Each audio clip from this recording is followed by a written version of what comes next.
It's another lady of the house kind of day, and today we are talking all about the everyday.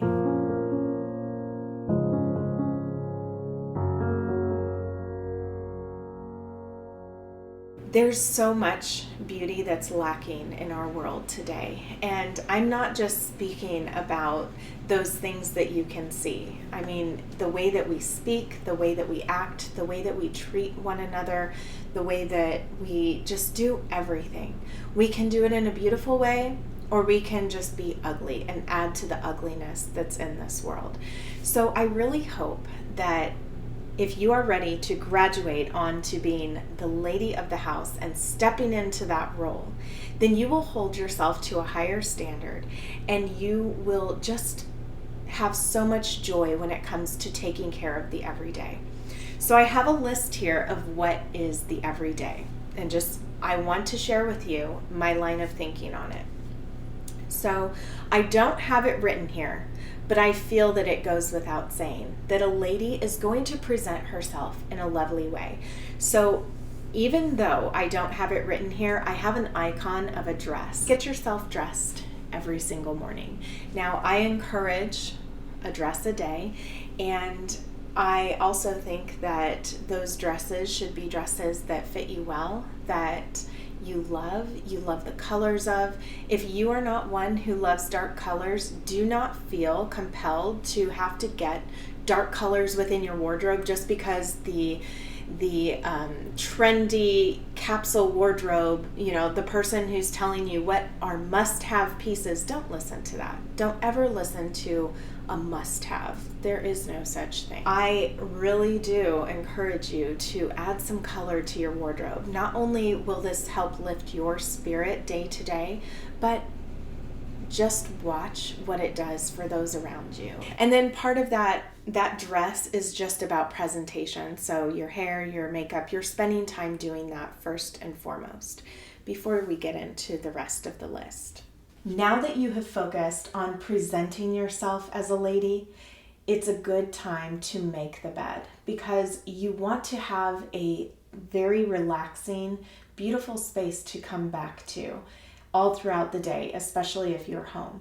You want to have that place to retreat to if you need to take some time to yourself, if you just want to rest for a little bit, but especially at the end of the day when you come back into your bedroom, it's all nice and clean and prepared. So after I get myself dressed every day and ready for the day, I like to make my bed, and then if there are cups, glasses, just anything like that, little things here and there that need to be tidied up, I spend time doing that as I leave the room. So that is the perfect time to do that. On another note, I would say that this is also a place, if you're married, as a way of showing respect to your husband in how you care for it and just the overall presentation of your room. Now, as we're in here, I know you see a lot of pink. I have a video on that, okay, for feminine decor and the lighter side of decorating and the more feminine side of decorating. And my husband also has much to say about it. So if you're interested in that, if I can find it, I will link it. But there is a feminine decor video inspired by Nikki if you want to look that up. So anyway, just making sure that you take a little bit of extra time to make your bed and tidy up your space in your bedroom really sets the tone for doing other things. So I do not say go out into the rest of the home to get things going, to feel as if you're going to be accomplished for the day. Start where you are. This whole process is really a logical one. We are moving throughout our home in a way that just makes sense, and just the normal events that happen in a day. So we want to get dressed, that way whatever may come our way, we're ready for, to feel confident in that. And then having your bed nice and neat and made just makes you feel really good anytime you come back into this space. If we want to set an example for our kids, a good way to do that is to make our own beds. We often teach them all of these wonderful things, right? But if we can't even do those little things ourselves, how can we expect to teach that to our children? Our children learn by example mostly, and they will want to emulate what you are doing too. So start by making the bed. The next thing I encourage you to do is to launder a load. Laundering a load of laundry a day really keeps your piles at bay, and hopefully you don't have any piles around your house. When it's time to do laundry, you just bring that into the laundry room so things aren't just piling up in the laundry room. I do have a basket in here that collects all of the miscellaneous things throughout the week, and I have a day for all of the linens. So that day is Friday, but I recently did a video going into great detail about my laundry routine, but just starting it right after I make my bed, it's something that I know I'm doing. It's something that will get cycled through as I complete other things, and then I can just complete it at the very end. So making sure that you're setting your laundry routine up in whatever way works best for you and your household is very important. So if you have a lot of energy first thing in the morning, even if you don't have a lot of energy first thing in the morning, get it going. You have a machine here that's doing the work for you. And if you just focus on categories each day, it just really makes it so much easier, and it will keep your piles at bay. And now we've made our way into the kitchen. At this point, it's a great time to do your dishes if, say, you have breakfast dishes, or even if you didn't get the dishes done the night before, it's okay. Because at this point, we are going to get these dishes done. We're just going to stand here and complete them, because for some reason, if you are trying to tidy up your home, it never looks better if you have a messy kitchen. So complete that, and then you can focus on the rest. Keeping these spaces nice and tidy will just change the way that you feel about your home.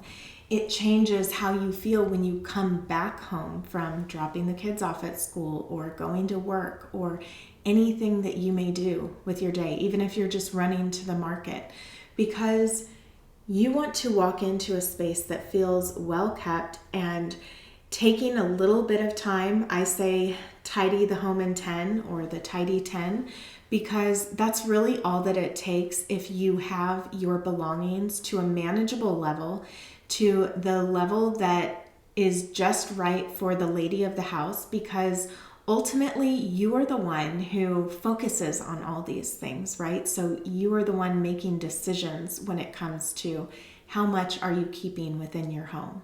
What is your clutter cap? What are you capable of taking care of on a day-to-day basis, on the everyday basis?